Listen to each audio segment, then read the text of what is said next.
তো হ্যালো বন্ধুরা, আজকে একটি অন্যরকম ভিডিও নিয়ে চলে এসেছি। কুড়মুনে যেই 10 তারিখে পিকনিক ছিল সেই ব্যাপারে নিয়ে কিছু কথা বলবো। তো ভিডিওটা প্রথম থেকে শেষ পর্যন্ত দেখতে থাকো।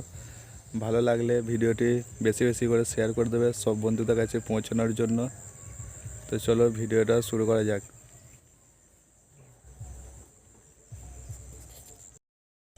তো বন্ধুরা, সেই দিন একটি পার্টিকে তুলে নিয়ে যাওয়া হয় দাউনদিঘি থানাতে।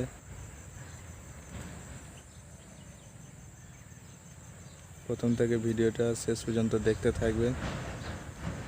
কিছু ঝামেলার কারণে দাউনদিঘি থানাতে নিয়ে যাওয়া হয়। মাইক সেটটাকেও নিয়ে যাওয়া হয়।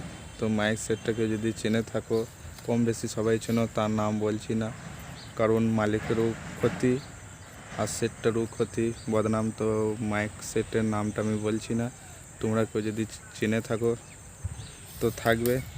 আর ছেলেগুলোর নামও আমি বলছি না, ছেলেগুলো নাম করেছিল তো আমি সেখানটা একটু কেটে দিয়েছি, কারণ তাদেরও ক্ষতি। তো আমি এই কথাটাই বলবো যে সবাই ফিস্টি করতে যাবে, টাকা খরচা করে আনন্দ করবে, তো সেটা আনন্দ করো, কোনো ঝুট ঝামেলা অশান্তি যেন না হয়। আমি সেটাই সবাইকে সতর্ক করে দিচ্ছি। আর এই ভিডিওটা দেখেও তোমরা কিছু বুঝতে পারবে। আর তোমার মাতাল বন্ধুদিনকে একটু বেশি বেশি শেয়ার করে দেবে, কারণ এই পৌষ সংক্রান্তি সবাই অনেকে ফিস্টি করতে যাবে। তো সবাই ভালো করে থেকো, সুস্থ থেকো, এটাই আমি চাইবো। তো এই ভিডিওটা সবাই প্রথম থেকে শেষ পর্যন্ত দেখতে থাকবে। আর ভালো লাগলে একটি লাইক কমেন্ট শেয়ার করে দেবে বেশি বেশি করে বন্ধুদের কাছে যাওয়ার জন্য। তো বন্ধুরা, ভিডিওটা দেখতে থাকো। পিকনিক করে ফেরার পথে বাজার এলাকায় রাস্তায় তারস্বরে মাইক বাজিয়ে নাচ, যানজট কাটাতে পুলিশ তৎপর হতেই পিকনিক পার্টি পাল্টা আক্রমণ করে পুলিশের ওপর। আহত পুলিশকর্মী, গ্রেফতার নয়।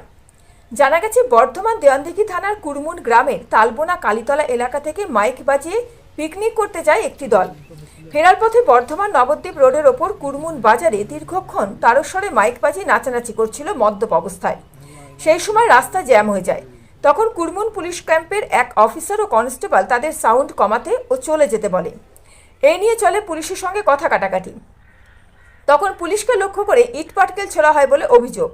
আহত হন অফিসার ও কনস্টেবল। আহত কনস্টেবল গঙ্গাপ্রসাদ চ্যাটার্জির আঘাত গুরুতর হওয়ায় তাকে বর্ধমান মেডিকেল কলেজ হাসপাতালে চিকিৎসার জন্য পাঠানো হয়। ঘটনার খবর পেয়ে দেওয়ানদিঘি থানার বিশাল পুলিশ বাহিনী পৌঁছায় ঘটনাস্থলে পরিস্থিতি নিয়ন্ত্রণে। গ্রেফতার করা হয় 9 জনকে।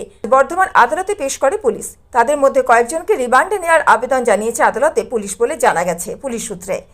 Bureau report, mobile news 910।